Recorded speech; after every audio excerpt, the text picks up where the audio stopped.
Bismillahirrahmanirrahim. Assalamualaikum warahmatullahi wabarakatuh. Waalaikumsalam warahmatullahi wabarakatuh. Alhamdulillahirabbil alamin, nahmaduhu wa nasta'inuhu wa nasta'dihi wa nastaghfiruh wa na'udzu billahi ta'ala min shururi anfusina wa min sayyiati a'malina, may yahdihillahu fala mudilla lahu wa may yudlil falan tajida lahu waliyyan mursyida. Asyhadu an la ilaha illallah wahdahu la syarika lah wa asyhadu anna Muhammadan abduhu wa rasuluh la nabiyya ba'dah. Yang saya hormati jajaran pengurus Takmir Masjid Tanbihul Ghafilin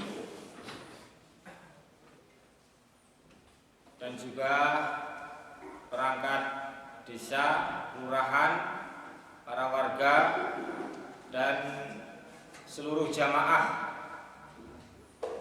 salat subuh Masjid Tanbihul Ghafilin yang dirahmati, diberkati oleh Allah. Saya kok tidak melihat MC-nya tadi di mana? Saya cari-cari tidak ada. Ternyata di luar. Dari kiri kanan, kanan ke kiri, pelirikan mata saya itu tidak mendapati Bapak MC atau moderator. Ya, jadi tadi saya juga bingung. Ini kira-kira 30 menit, 40 atau 60. Ternyata 60 menit. Terima kasih. Bapak Ibu, pertama ingkang sepindah, saya tentu mengajak Bapak Ibu untuk bersyukur kepada Allah karena kita sampai saat ini masih diberikan nikmat, anugerah, karunia Allah Subhanahu wa taala. Pertama berupa nikmat iman wal Islam. Ini nikmat paling agung yang diberikan oleh Allah kepada kita saat ini, itu adalah nikmat iman dan Islam. Mana iman? Seperti dalam hadis Arba'in Nawawi itu, antu'mina billahi wa malaikatihi wa kutubihi wa rusulihi wal yaumil akhir wa biqada'ihi bi qadarihi khairihi wa syarrihi. Itu iman. Islam itu apa? Ya, antasyhadu an la ilaha illallah wa anna Muhammadar Rasulullah, iqamatis shalah wa ita'iz zakah wa tasum ramadan wa hujjul bait man istata'a ilaihi sabila. Itu nikmat iman Islam. Kita salat subuh ini bagian dari Islam kita. Tapi nikmat syukur berikutnya, tapi sesungguhnya Pak, gini. Yang hadir di sini itu kan sesungguhnya tidak beda jauh dengan mereka yang masih terlelap bubuk ya, di rumah, kelonan, pena, ya, selimutan, enak tenan, ya. Sesungguhnya tidak ada bedanya. Mereka juga penglihatannya fungsinya jelas, tangannya bisa bergerak, kakinya bisa berjalan, sehat walafiat. Tetapi karena kebetulan ya, iman dan Islamnya tidak tidak sebagus atau tidak sebaik kita, ya mereka masih terlelap tidur. Dan semoga teman-teman kita yang belum bisa bergabung segera diberi hidayah oleh Allah Subhanahu wa taala sehingga kedepannya mampu berjamaah, menjalankan jamaah dan juga menjalankan misi thalabul ilmi. Nikmat yang berikutnya adalah nikmat sehat wal afiyah, yaitu nikmat sehat dan afiat. Ini layak disyukuri, mesti disyukuri. Loh kenapa Pak? Ya kalau kita engkri-engkrien ya, masuk anginan, ya tentu tidak se-energik, tidak memiliki spirit seperti saat ini. Loyo-loyo di rumah, aduh apa subuhan kok kademen ya, metu engkri-engkrien. Akhirnya kemudian adalah saya tak di rumah saja, saya juga sholat. Tapi karena kita sehat dan afiat, tentu ini menjadi modal utama kita mengerjakan amal soleh secara kolektif. Tadi kita sholat subuh rakaat pertama kedua doa di antara dua sujud ya. Jadi kita duduk di antara dua sujud itu Pak Bu, kita membaca Rabbighfirli warfa'ni wajburni wahdini wa'afini. Nah, ma makna afini? Afini itu ya Allah paringono kula afiat. Afiat itu kesehatan. Ini diajari oleh Nabi. Meminta kesehatan itu matlubun, sangat-sangat dianjurkan. Bahkan fi qalbis shalah, di dalam sholat Pak. Di dalam sholat kita meminta kesehatan. Waktu rumah sakit Yarsis itu kan dulunya tutup ya, karena ada sengketa itu. Terus kemudian dibuka. Tapi hari pertama dibuka, kebetulan saya hadir di situ. Itu nggih nyuwun ngapunten, antrine kathah Pak. Tiyang ingkang remen periksa ya, gerah itu kathah sekali. Ya alhamdulillah, ini yang bekerja di rumah sakit saya kira memiliki tempaan spiritual yang lebih, karena melihat begitu banyak orang dicabut nikmat kesehatannya oleh Allah, sehingga dia itu ada driving motivation, ada nawaitu, ada gegap. Wah, alhamdulillah ujungnya aku ora loro gitu. Aku nak loro kan ya apapun menjadi menjadi taruhan, harta, waktu, keluarga semua dipertaruhkan untuk orang menuju sehat. Jadi sehat itu menjadi matlubun, diminta, dianjurkan, diperintahkan untuk kita minta. Kalau Bapak Ibu mengamalkan maksurat, wirid itu Pak, wirid al-maksurat pagi petang itu jenengan baca Allahumma afini fi basori wa afini fi sam'i wa asori fi badani la ilaha illa anta. Itu istri saya kalau pagi petang ya ayo ngocok ya, dibaca maksuratnya itu dibaca, sehingga ya kita itu meminta kesehatan. Kita syukuri ini. Shalawat dan salam semoga tetap tercurah kepada baginda Nabi Muhammad alaihi salatu wassalam yang kita harapkan syafaatnya di yaumul kiamah nanti. Saya tidak tahu kalau pengajian subuh atau kuliah subuh di sini modern, ada proyektor. Kalau tahu begitu saya bawa laptop untuk ya, beberapa slide atau video saya tampilkan. Ya, saya nggak ngerti. Ternyata modern sekali. Ya. Lain waktu nih. Tadi hikmah dibalik keberagaman. Pertama begini Pak, sepindah.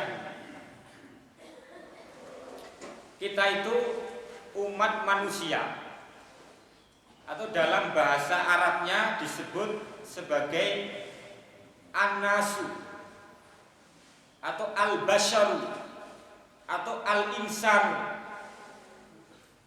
Bahkan manusia itu diabadikan dalam Al-Quran, dalam suratun Nas. Ada surat dalam Al-Quran namanya surat manusia. Qul a'udzu birabbin nas.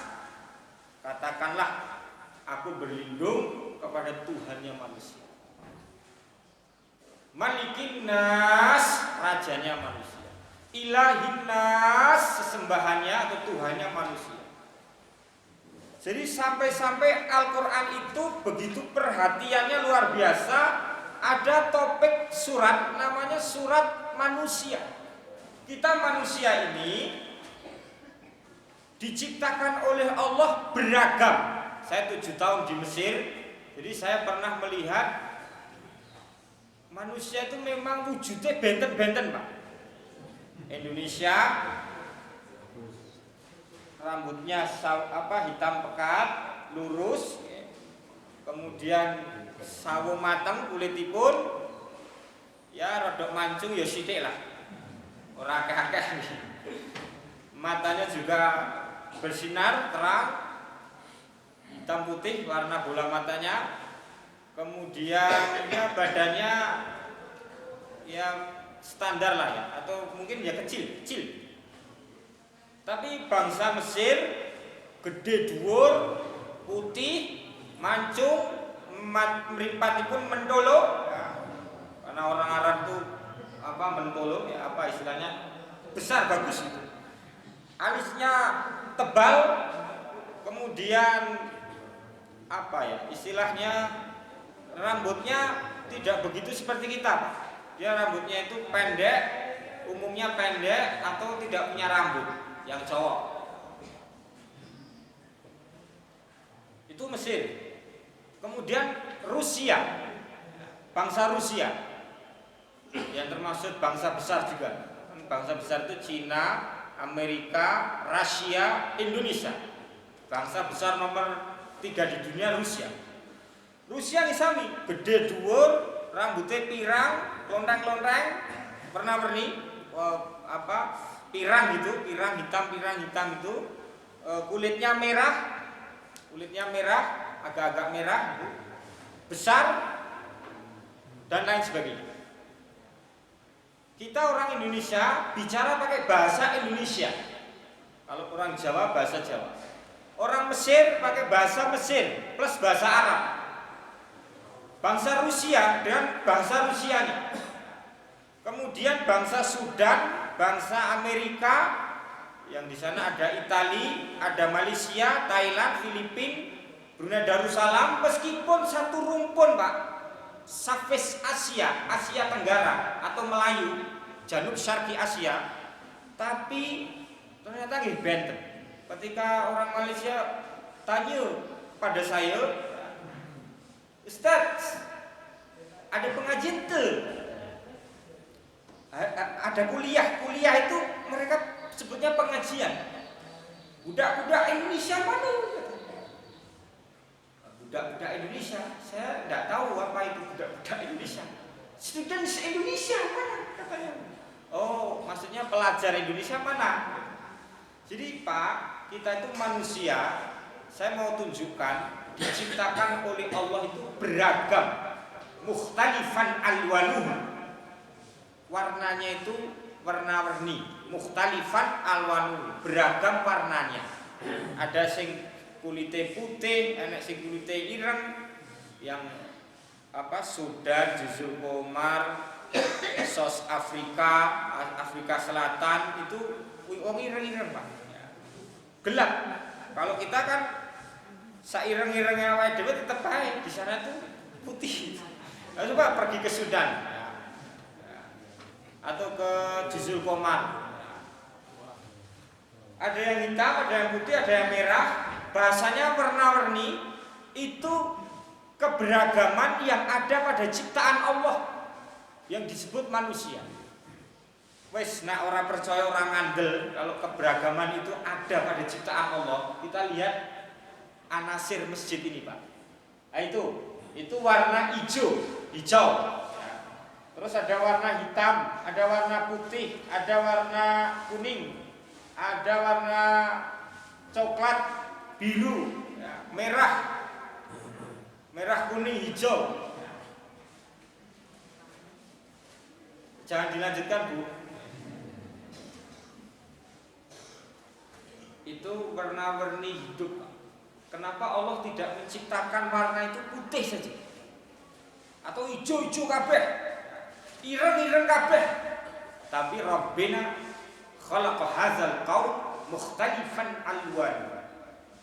Tuhan kita Allah menciptakan kaun alam jagat ini mukhtalifan alwanuhu, beragam warnanya. Kenapa Allah menciptakan hadzal qaum mukhtalifan alwanuhu? Seperti dalam Al-Qur'an surat Al-Hujurat, wa ja'alnakum syu'uban wa qabaila lita'arafu. Ini khitab untuk manusia. Kami ciptakan kalian berbangsa-bangsa, bersuku-suku, lita'arafu, untuk saling mengenal. Jadi perbedaan yang ada pada diri kita ini, Pak, pada diri manusia ini supaya kita mengambil hikmah, mengambil pelajaran, lita'arafu, untuk saling mengenal. Oh, bangsa aborigin itu gini. Oh, bangsa Mesir itu begini. Oh bangsa Arab itu begini, oh bangsa Melayu itu begini, oh bangsa Jawa itu ngeten, bangsa apa orang suku Dayak Kalimantan begini, orang NTB begini, Nusa Tenggara begini, orang Aceh begini, orang Jambi begini, orang Papua begini. Lita'arafu, supaya kita itu saling mengenal. Kalau orang Jawa punya falsafah atau kepribadian katimuran, mas, ojo dipleroi, mas, ojo dipoyoi. Ilingo kapribadian katimuran, ojo ditinggal kapribadian ketimuran. Itu memang benar. Saya 7 tahun ketika merantau, kepribadian ketimuran pulau niki Pak, itu masih saya pegang, masih saya amalkan. Apa itu? Kepribadian nyuwun sewu. Saya di mana-mana kalau di Mesir arep apa-apa ya nyuwun sewu. Ma'alish, alfu ma'alish, saya nyuwun sewu. Alf itu kan sewu, ma'alish itu nyuwun sewu Pak. Saya mau lewat sama orang Mesir, alfu ma'alish. Sampai-sampai Pak, kalau besok umroh atau apa mampir ke negeri Fir'aun, naik bis umum, ya, jangan naik mobil travel, ya, numpak travel tidak ada eksperimennya, ya. Naik bis umum. Tapi kalau mau disengaja monggo. Kalau panjenengan menginjak, tidak sengaja menginjak kaki orang Mesir, kita itu kalau kita menginjak kaki orang Mesir, diinjak maaf, kalau kita diinjak orang Mesir kakinya itu, mesti kita dengan budaya atau kepribadian ketimuran tadi nyenggol orang Mesirnya, alfu ma'alish ya akhi, nyuwun sewu mas, sikile panjenengan tidak sikil kula. Itu kita seperti itu Pak, halus lembut.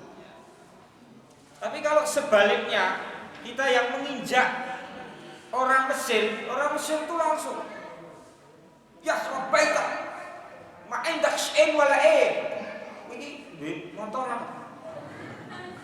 Kita harus ya ini memang beda Pak, kepribadian bangsa Arab yang ya memang wataknya emosinya rada menggebu-gebu ya.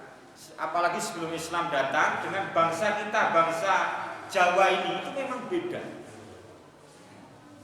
Kalau bangsa kita itu ketimuran itu ya mengenal apa istilahnya sopan santun, kemudian bahasanya lembut, suaranya juga tidak begitu lantang, tidak begitu keras.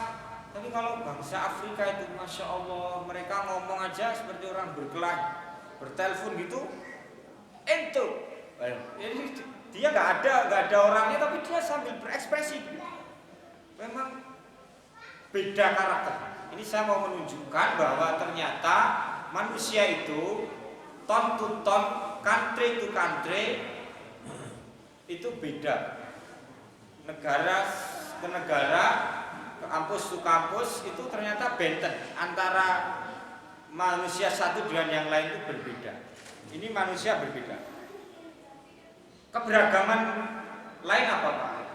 Kita Islam, kita Muslim. Ternyata dalam desain Al-Quran yang Bapak Ibu baca tiap hari itu, Allah mendesain, Allah menciptakan ayat-ayatnya itu juga tidak satu model. Oleh sebab itu ada NU, Nahdlatul Ulama, ada Muhammadiyah, ada Dewan Dakwah, ada Al-Wasliyah, ada Al-Watoniyah, ada macam-macam ya. Itu memang kalau dalam fikih klasik ada mazhab Hanafi, ada mazhab Syafi'i, ada mazhab Hambali, ada mazhab Maliki. Kok bisa seperti itu? Kenapa Pak? Memang format, corak, gaya bahasa Al-Quran itu tidak hanya satu macam. Tadi yang saya baca di rakaat kedua tadi, surat Ali Imran, huwallazi anzala 'alaikal kitab, dialah Allah yang menurunkan padamu Alkitab Al-Qur'an, minhu ayatun muhkamatun hunna umul kitab. Dalam Al-Qur'an itu terdiri dari ayatun muhkamatun, ayatun muhkamat, ayat-ayat yang muhkam. Hunna umul kitab itu adalah induknya Alkitab. Wa ukharu mutasyabihat, dan yang lain, ayat yang lain adalah ayat-ayat mutasyabihat. Ayat-ayat muhkamat itu artinya ayat yang maknanya itu cetok, jelas, gamblang. Kalau mutasyabihat itu multi tafsir. Contohipun pripun? Ada ayat bunyinya aula mastumun nisa, menyentuh wanita, kulit wanita. Aula mastumun nisa itu menyentuh kulit wanita. Apa artinya? Menyentuh itu seperti ini menyentuh atau bagaimana? Aula mastumun nisa. Sampai Ibnu Abbas radhiyallahu an mengatakan al-lamsu wal mulamasah wal mas, menyentuh dalam Al-Qur'an itu artinya kinayah anil jima, artinya ya berhubungan badan. Coba mas-mas yang belajar di pondok pesantren, apa ada nawaqidul wudu, hal-hal yang membatalkan wudu menyentuh lawan jenis, Pak? Enten mboten? Jarang mendapati itu. Mesti yang membatalkan wudu itu ya keluar sesuatu dari dubur, mentut, atau dari empang, kencing, kemudian jima, kemudian nifas, haid. Tapi yang menyentuh ini itu tidak umum disebutkan dalam hal-hal yang membatalkan wudu. Kenapa, Pak? Karena memang ulama berbeda. Kalau panjenengan di sini kebanyakan orang-orang Syafi'iyah, maka lamsul mar'ah, menyentuh wanita yang bukan mahram, tubtilul wudu, membatalkan wudu, Pak. Bisyahwatin au bi ghairi syahwatin, membatalkan wudu. Baik bersyahwat atau tidak, membatalkan wudu. Hadi Syafi'iyah. Tapi kalau kita jamaah Syafi'iyah ini, Pak, prasetia dengan mazhab kita. Wes intine sing bener yang ini iki, aku kudu ngene iki. Rekosone nanti kalau kita ibadah tawaf haji, ibadah sa'i, itu ya rekoso, Pak. Rekosone kenapa? Ya karena kita ya gimana, baru sampai jalan 5 meter 10 meter akhirnya senggolan kamar mandi lagi, terus lagi dapat 15 meter senggolan balik lagi kamar mandi. Setelah orang kapan rampungnya, Pak? Jadi dalam Al-Quran pun Allah menciptakan ayatnya itu beragam. Ada yang muhkamat, ada yang mutasyabihat. Ini Al-Quran. Al-Quran saja didesain oleh Allah mukhtalifan alwanu. Ayatnya itu berwarna-warni. Ada yang am, ada yang khas. Ada yang bentuknya itu umum, ada yang khusus. Ada yang bentuknya itu mutlak, ada yang tidak. Ada yang majaziyah, ada yang hakikiyah. Ada yang muwassa, ada yang mudhoyak. Muwassa itu waktunya jembar, mudhoyak itu waktunya sempit. Al-Quran itu beragam. Nah, tadi di balik keberagaman itu kita diminta oleh Allah, diperintah oleh Allah untuk saling mengenal. Nah, ini saya melihat tanbihul ghafilin ini kalau masjid ini remind to atau mengingatkan kita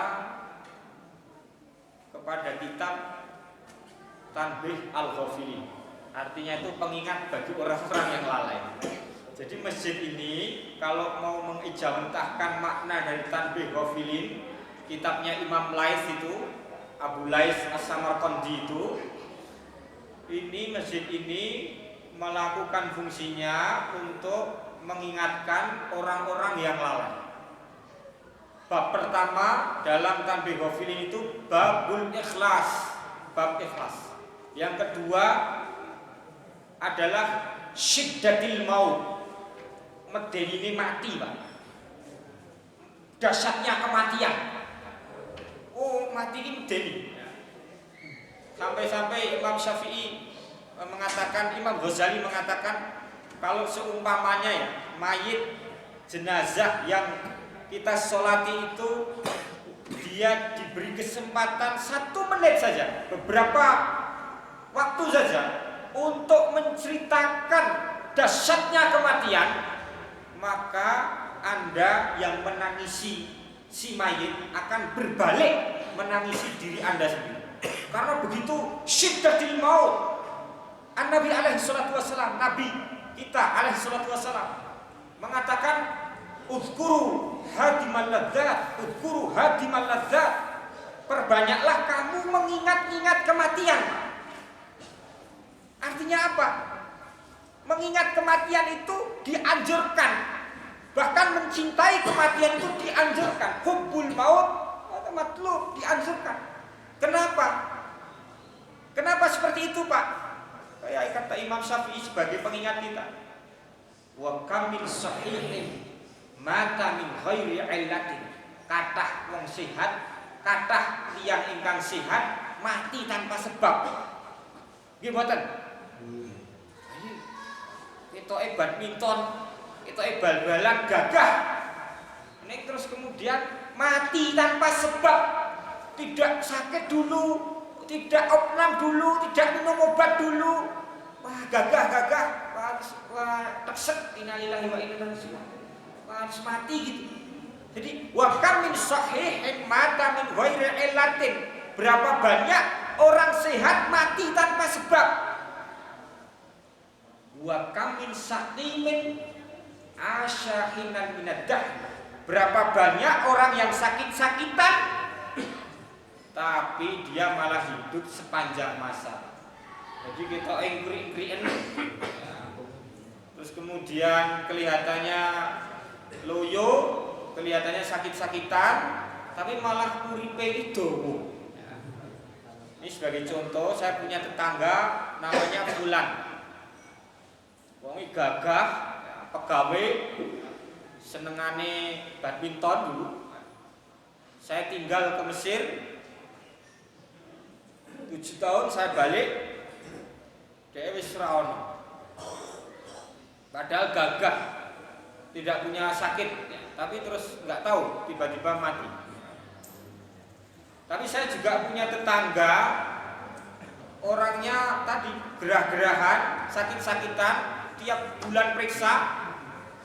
Saya merantau, balik meleh Pak, dia jek urip. Ya tuyuk-tuyuk tapi jek urip. Masih hidup, Masya Allah. Jadi kata Imam Syafi'i ini benar. Berapa banyak orang sehat mati tanpa sebab. Tapi berapa banyak orang yang sakit-sakitan, ya, loro-lororen, ini malah urip. Wa kam min fatan amsa wa asbaha dhahika.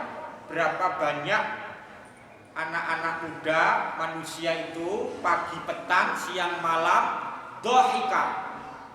Dhahika itu cekikian, perengas-perenges, mesam-mesem, nak perlu guyon. Dhahika itu guyon. Wa akfanuhu fil ghaibi yunsaju wa huwa la yadri. Tapi kain kafannya di tempat lain itu sedang ditenun, dipersiapkan, wa huwa la yadri, dia tidak menyadari. Jadi mohon maaf, Muhammad Thoriq Aziz Kusumo itu kain kafan saya itu bisa jadi apa ya? Bisa jadi di Palur atau entah di Nusukan atau ya tempat jual kain kafan di mana saya nggak tahu. Ya. Itu sudah ada nama saya, Pak. Jadi tidak akan keliru. Namun manusia itu kain kafannya sudah dipersiapkan, dia tidak menyadari hal itu. Kalau menyadari dan gage-gage lah. Udah gage-gage istighfar. Oleh sebab itu saya itu keluarga saya itu kalau saya ajari istri saya itu paling enggak membaca istighfar itu dibaca. Kalau kamu kuatnya 100 kali sehari ya monggo. Kalau 1000 kali ya monggo. Baca istighfar. Kalau tiap sholat 5 waktu kita 200 kan sudah 1000, Pak. Untuk mempersiapkan bekal kita itu ujuk-ujuk. Bahkan kata Yusuf Qaradawi itu kemajuan zaman ini, Pak, mendekatkan kita kepada kematian. Kemajuan zaman era globalisasi ini, shrinking the world ini mendekatkan kita kepada kematian. Lah kok bisa gimana Pak Torik? Ya bisa. Nah, dulu kalau orang mau safar toh Pak, itu kan naiknya unta. Melakunya ngeten-ngeten unta, pelan-pelan sekali. Jangan pernah naik unta di Arab Saudi atau di Mesir, naik unta jalannya yang terjal mendaki, Pak. Jangan pernah. Meskipun mendaki bukit, jangan naik unta, Pak. Karena wis kesel ra apa-apa, munggah naik pakai kaki nggak apa-apa. Tapi jojo naik unta. Wis bayari larang, jenenganku pegel. Munggah ngeten pegel. Terus karena unta tinggi, Pak, Bu. Jadi nak jiblok itu nek nggon watu-watu ki medeni. Jadi kita itu malah sepaneng, malah pegel gitu. Saya tuh bodone rencang saya itu naik gunung, dia bayar 200 pon gitu. Ayo Mas tak bayari, aku mau. Saya takut lah. Dia nekat naik unta, setelah di atas dia mengatakan pegel Mas. Lah aku dari tadi ngelihat kamu tuh ketawa ketiwi kok. Karena kamu tuh kok gini ya. Jadi gini naik unta itu. Jadi Pak, karena sekarang itu era globalisasi, coba naik motor. Kalau jiblok ya tiba medeni. Naik kereta, naik pesawat terbang itu kalau jatuh nyawa Pak taruhannya Pak. Oleh sebab itu kemajuan zaman ini mendekatkan kita kepada kematian. Hakikatnya seperti itu. Kembali ke topik tadi, kita tanbihul ghafilin. Saya melihat ada gegap gembita luar biasa. Ini jamaah yang ke-61. Tapi nilai nasihat yang saya sampaikan adalah mas-mas yang muda-muda, bapak-bapak takmir masjid dai-daiyah dalam menyeru umat Islam itu langgam dakwahnya tolong dicermati. Walau kunta faddan ghalidhal qalbi lan faddu min haulik. Kalau hatimu keras, perangaimu keras, maka manusia itu malah meninggalkan diri. Kalau dalam dakwah kita tidak biling dengan lemah lembut, tapi dengan sikap keras, maka mereka itu malah pergi, Pak. Tidak masuk ke masjid tapi pergi. Oleh sebab itu dengan rahmah langgam dakwah kita pertama adalah mengajak kepada at-tasamuh, la ta'assub. Tasamuh itu artinya toleransi, berlapang dada yang tinggi, tapi tidak fanatik, tidak ta'assub, fanatik yang sempit. Nak raiki orang. Saya mohon maaf, saya orang Syafi'i, Pak. Kalau di Al-Azhar saya milih itu mazhab saya mazhab Syafi'i. Tapi tidak semua argumentasi keagamaan Syafi'i itu saya tiru. Contohnya apa? Kalau Syafi'i itu, Syafi'i yang qadim itu, kalau wudu musim dingin, kaos kakinya gitu dilepas dibasahi gitu Pak, sampai kolok mata kaki. Tapi saya enggak, saya wudu ya air gitu, saya ecek-ecek ciprat-ciprati ngoten, terus saya tempelkan di muka kaos kaki saya, muka telapak kaki. Yasihul wudu, wudunya benar. Saya menganut seperti itu, Pak. Terus kemudian artinya atas samuh, Pak. Toleransi yang tinggi. Di Mesir itu mazhabnya berbeda-beda, banyak banget. Yang paling terkenal 4 itu. Tapi tidak pernah orang Syafi'i berdakwah kepada orang Maliki, Pak. Tidak pernah orang Maliki berdakwah kepada orang Hambali. Demikian juga di sini. Sing Muhammadiyah biarkan di Muhammadiyah. Sing Dewan Dakwah biarkan di Dewan Dakwah. Sing Nahdiyin biarkan dengan NU-nya. Karena kita itu hakikatnya adalah nahnu tahta himayati Islam. Kita itu di bawah payung namanya Islam, Pak. Pernah suatu ketika keberagaman jamaah itu ada dan membuat kekacauan. Di Mesir ada jamaah yang satu sholat tarawihnya 8 rakaat, yang satu 20 rakaat, atau 11 rakaat plus witir 23 rakaat, yang satunya plus witir juga. Gara-gara beda bilangan rakaat sholat tarawih, itu jamaah di Mesir zaman Imam Hasan Al-Banna niku padudon napa nggih eker-ekeran ora akur ya kadu ya takotalu, hampir-hampir bunuh-bunuhan, Pak. Kemudian Imam Hasan Al-Banna dipanggil menghakimi kedua jamaah yang eker-ekeran tadi. Imam Hasan Al-Banna ngendikan, "Ya jamaah, as'alukum su'alan." Wahai jamaah, aku pengen takok sesuatu. Ma hukmu sholati tarawih? Apa hukum mengerjakan sholat tarawih? Fard wala sunnah? Wajib atau sunnah? Jamaah yang dua itu, Pak, yang siji 11 rakaat, siji 23 rakaat mau, itu kompak tak menjawab sunnah ya Imam, sunnah. Oh, ya. Thumma, kemudian ma hukmu wahdatil muslimin? Apa hukum persatuan umat muslim? Fard wala sunnah? Wajib atau sunnah? Mereka menjawab kompak sunnah ya Imam, wajib ya Imam.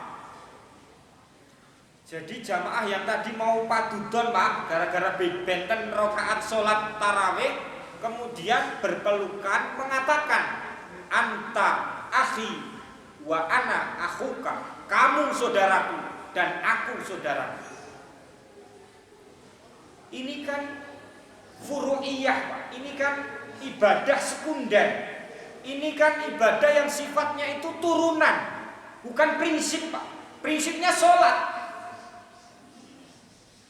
Tapi dalam caranya di sini juga beragam ya, Pak. Ini macam-macam. Kalau sholat ada yang ketika sholat itu kan rukun pertama kan niat, Pak. Bitalaffut am ghairu talaffut au biduni talaffut, dengan cara melafatkan niat atau tanpa melafatkan niat. Ini turunan, Pak. Ini sekunder. Intinya adalah niat. Dan ini sudah diformulasikan oleh para ulama-ulama sekaliber Imam Syafi'i, Imam Malik, Abu Hanifah, dan Imam Ahmad. NU punya pedoman namanya Bahthul Masail. Muhammadiyah punya apa? Himpunan Tarjih Muhammadiyah. Terus orang-orang Al-Wasliyah juga punya sendiri. Tapi pendek kata, Pak, baik Bahthul Masail atau apa tadi Tarjih Muhammadiyah, itu semua adalah rakitan manusia, produk manusia, tidak bebas dari kesalahan. Artinya tidak begitu saklek, tidak begitu iki bener, liane salah. Wah, kalau sudah seperti ini, mohon maaf, ini penyakitnya iblis. Ana khairum minhu khalaqtani minar wa khalaqtahu min tin. Aku lebih becek dari dia, lebih bagus dari dia. Fir'aun saja Pak, yang Adiguna itu, dia itu masih punya di akhir hayatnya itu ada potensi kebajikan dalam dirinya. Amantu bi Rabbi Musa, aku beriman kepada Tuhannya Musa. Apalagi mantan preman, mantan napi, atau mantan koruptor, mantan apa yang dia datang ke masjid untuk memperbaiki diri, berikan dia kesempatan Pak, buka pintu bermuamalah itu dibuka, tidak ada diskriminasi. La zanba liman la zanba li taib at-taibu kama la zanbalah, orang yang bertobat itu seperti orang yang tanpa dosa. Sehingga dakwah kita itu adalah at-taisir, mempermudah, tidak mempersulit. Suatu ketika Mu'adz bin Jabal yusalli imaman, dia sholat dan jadi imam. Wa yutil fi sholat, sholatnya itu panjang sekali. Sampai para sahabat ini gersulo. Gersulo itu bahasa Indonesianya apa? Hah? Menggerutu. Menggerutu. Para jamaah itu menggerutu. Waduh, kayak Pak Mu'adz bin Jabal kayak piye to yo. Sholat kok dawane ra ukur. Kemudian ini sahabat loh Pak ya. Bukan manusia biasa, artinya bukan orang pasar atau apa, tapi dia sahabat yang tiap hari ketemu Nabi, tiap saat jamaah sholat dawa, dia gerutu Pak, mereka menggerutu.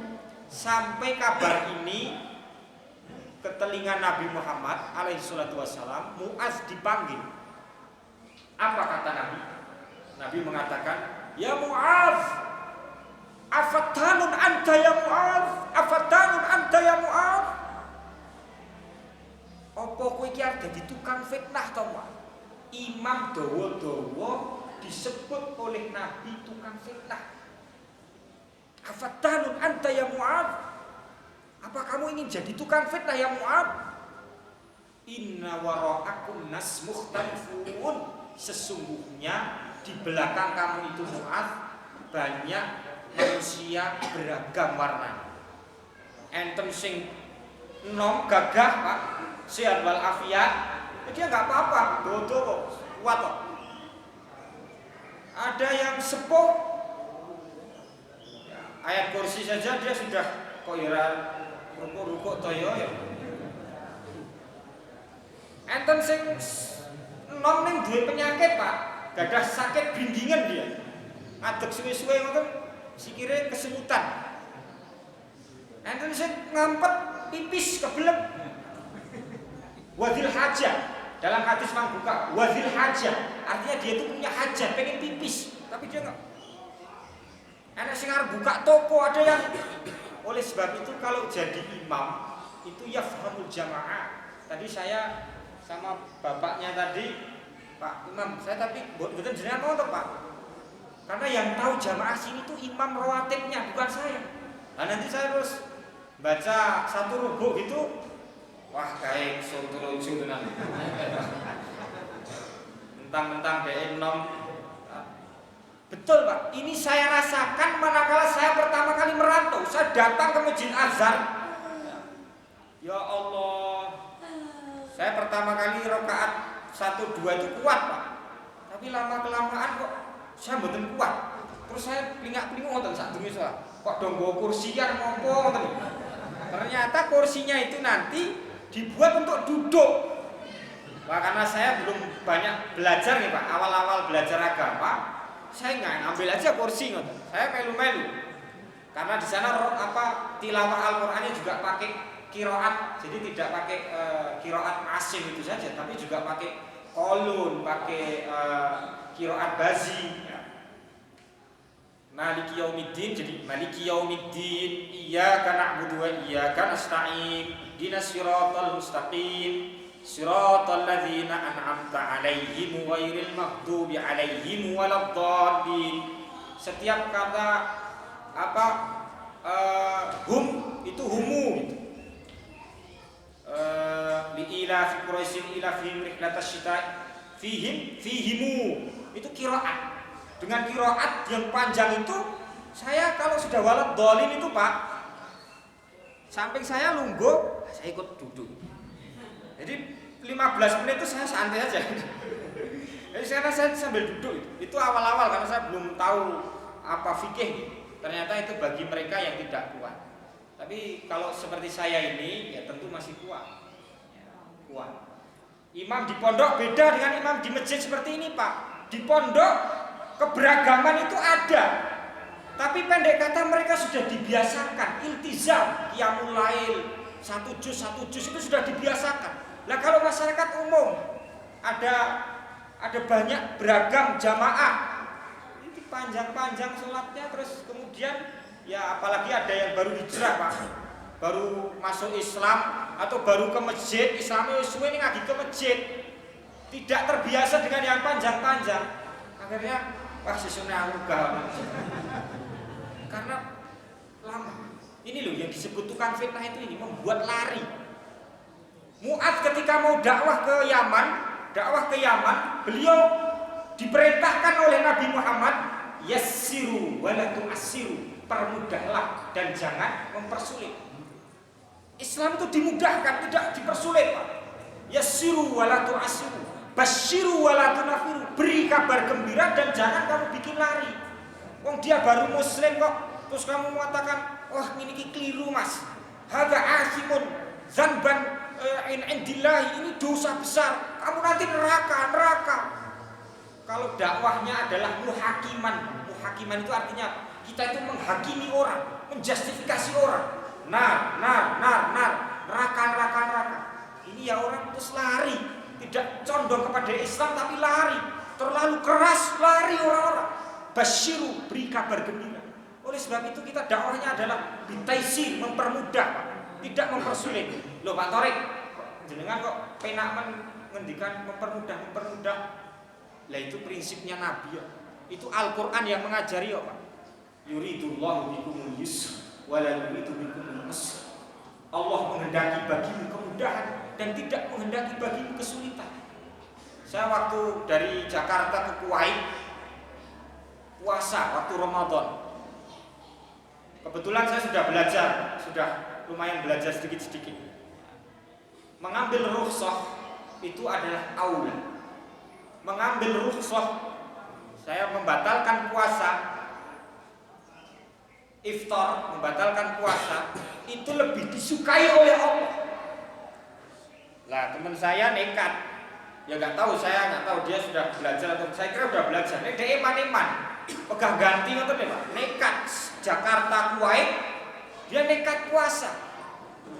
Saya membatalkan itu. Dan ternyata benar Pak. Mempermudah. Allah itu mempermudah kita Pak.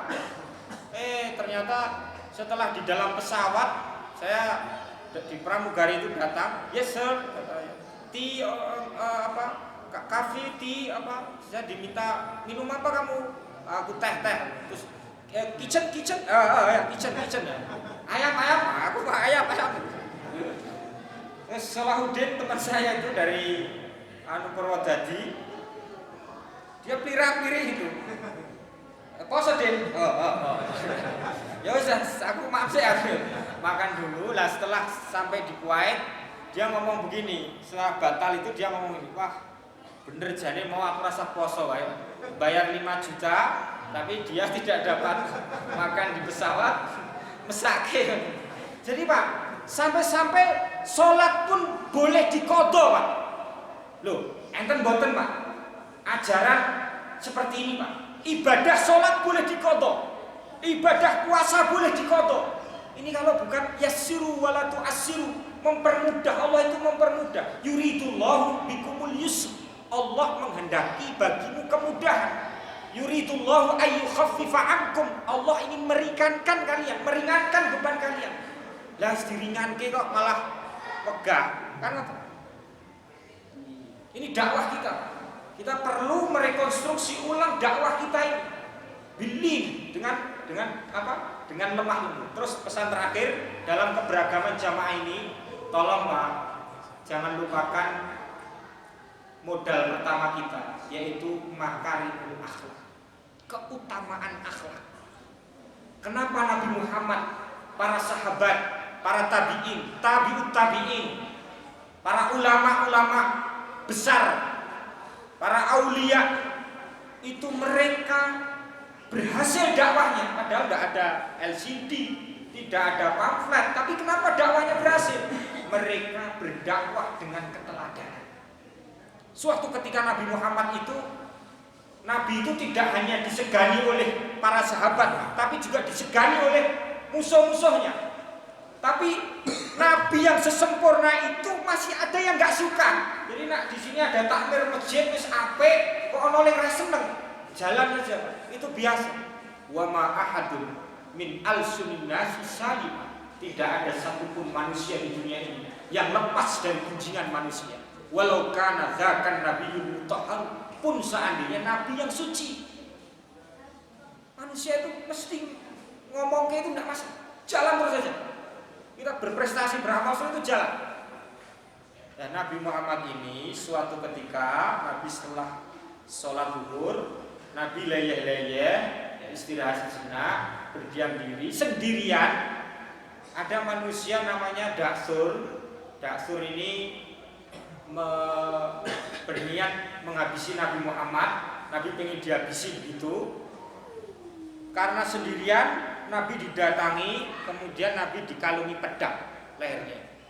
Muhammad, kalau saat ini aku tebas batang lehermu, siapa yang hendak menolongmu? Nabi yang afdhalul makhluk, sebaik-baik makhluk tadi mengatakan Allah. Allah yang akan menolong budak suruh Allah. Lafaz Allah yang keluar dari baginda, keluar dari mulutnya, bibirnya baginda Nabi. Daksur yang begitu kejam, bengis, bersemangat menghabisi Nabi Muhammad, itu gemeteran Pak. Keringat dingin panas bercucuran, bercampuran. Pedang yang dipegang Daksur dengan kuat tadi karena gemeteran jatuh ke petala bumi, kemudian diambil Daksur, dibalikkan ke dalam dirinya, diambil oleh Nabi Muhammad, dibalikkan ke dalam diri Daksur. Saiki diwalik Daksur, saiki nak sampean sing tak pateni, sing arep nulungi sampean sapa? Daksur mengatakan boten wonten ya Rasul, ora ono. Kajaba panjenengan ngapurani kula. Mendengar permintaan maaf Daksur, Nabi Muhammad mengatakan izhab wa antum tulaqa. Saya maafkan kamu Daksur, izhab wa dan kamu bebas dari hukuman saya. Ini artinya apa Pak? Akhlakul karimah, potret dari akhlak karimah yang dicerminkan oleh Nabi ini adalah akhlak baik itu adalah berbuat baik kepada mereka yang berbuat jahat kepada kita. Kalau saya dengan Pak Takmir menyapa, ya wis wajar Pak Takmir yang nyopo aku. Assalamualaikum Pak. Salam. Coba sapanen wong sing ngenengke panjenengan. Beri orang yang pelit kepada panjenengan. Maafkan orang yang marah kepada panjenengan. Ini baru akhlakul karimah. Jadi akhlakul karimah dia antuqabilal hasanah as-sayyi'ah bil hasanah. Membalas keburukan dengan kebaikan. Ini yang dicontohkan Nabi. Semoga keberagaman kita ini tidak membuat kita retak. Al-ikhtilaf masyru'. Perbedaan itu sebuah kemestian di dalam agama, di dalam bahasa, di dalam manusia ini. Sayyidina Hasan Husain aja terus jelas-jelas podol kembar beten. Coba sini enten kembar beten. Sidik jarinya mangan itu beda. Jadi keberagaman ini tidak membuat kita retak, tapi malah membuat kita makin kuat, makin berprestasi, makin berjamaah. Alaikum bil jamaah, wajib untuk berjamaah. Sekian saja yang dapat saya sampaikan. Kurang lebihnya mohon maaf. Akhirul kalam. Wassalamualaikum warahmatullahi wabarakatuh.